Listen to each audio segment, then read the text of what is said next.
In the name of Allah, who is the most beneficent and the most merciful.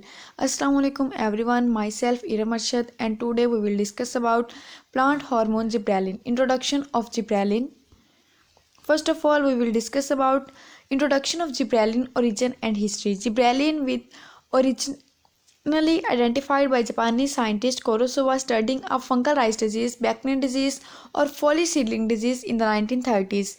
Gibberellin caused folly seedling disease in rice because it has the property of internode elongation.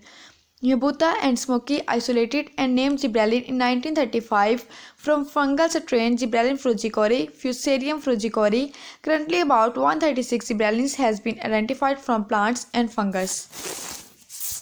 1930 में folly seedling disease found हुई Japan में rice field में। ये disease किस fungus से हुई थी? इस फंगस का नेम आइडेंटिफाई किया। इस फंगस का नेम था जिब्रेला फ्रूजिकोरा। देन 1935 में यबूता एंड स्मोकी ने इस फंगस को निकालकर इसमें से कुछ ऐसे सब्सटेंस प्योरीफाई किया और इन्हें एक ऐसी सब्सटेंस मिली जिसे उसने जिब्रेलिन का नेम दिया, और हम इसको जिब्रेलिन का नेम भी ड्यू टू जिब्रेला फ्रूजिकोरा की वजह से ही दिया गया। एक्चुअली जब ये डिजीज़ फील्ड्स में स्प्रेड हुई तो लोगों ने ये देखा कि उनकी क्रॉप्स जो थी फील्ड में वो डैमेज हुई हैं, बट ये प्लांट्स नॉर्मल प्लांट से ज़्यादा हाइटेड थे। उन्होंने इसकी रीज़न फाइंड की तो ये पता चला कि ये फंगस की वजह से हुई है जो डिजीज़ हुई है। बाद में जब उन्होंने फंगस को स्टडी किया तो फंगस से एक ऐसी सब्सटेंस बना रहा था और इस सब्सटेंस के अंदर जिब्रेलिन जो था वो प्रेजेंट था। उन्होंने देखा कि उनकी फसलें जो हैं वो तो तबाह हुई, लेकिन इससे जो जिब्रेलिन था वो डिस्कवर हो गया और इस तरह से ये डिस्ट्रक्शन से ही जिब्रेलिन जो है वो प्रोड्यूस हुआ है और ये एक प्लांट हार्मोन है। और अब तक जो है वो जिब्रेलिन के 136 जो हैं वो प्लांट्स और फंगस में जिब्रेलिन के टाइप्स जो हैं वो डिस्कवर हो चुकी हैं।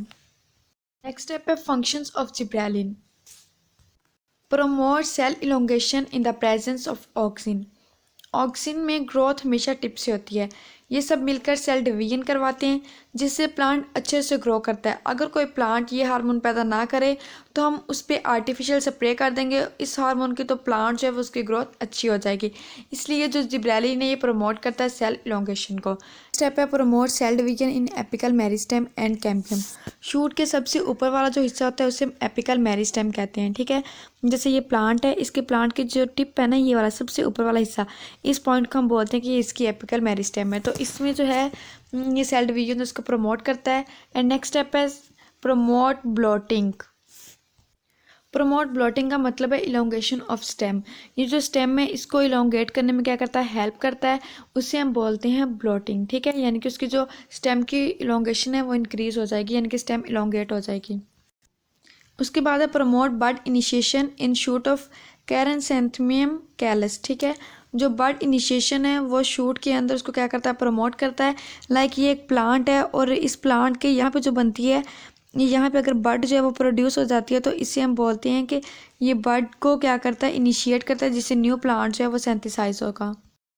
नेक्स्ट वन है promote leaf and fruit growth में इंड्यूस पार्थिनोकार्पी। ये प्रमोट करता है फ्रूट ग्रोथ को जिसमें फ्रूट बनता है, ठीक है। पार्थिनोकार्पी क्या होती है? पार्थिनोकार्पी का मतलब है कि इसमें किस चीज़ की फॉर्मेशन होती है, फ्रूट की फॉर्मेशन होती है without fertilisation. It's mean that के मेल एंड फीमेल के जो गैमीट्स हैं वो फ्यूज़ हुए बगैर जो फ्रूट बनाते हैं उसे हम पार्थिनोकार्पी कहते हैं। और ये सीडलेस फ्रूट होते हैं जिसमें किसी भी किस्म का कोई सीड प्रेजेंट नहीं होता। Next break bud and seed dormancy. ये क्या करता है कि जो जिब्रेलिन हार्मोन है ये सीड डोरमेंसी उसको ब्रेक कर देगा और जो सीड है इसकी जो जर्मिनेशन होगी और इससे न्यू प्लांट जो है वो ग्रो करेंगे। उससे लास्ट वन है cause delay in leaf ageing in new few species. Few species में क्या होगा कि जो लीव्स होंगे उनकी जो एजिंग होती है उसको डिले कर देता है और वो प्लांट्स हैं वो जल्दी बुढ़ापे की तरफ नहीं जाते।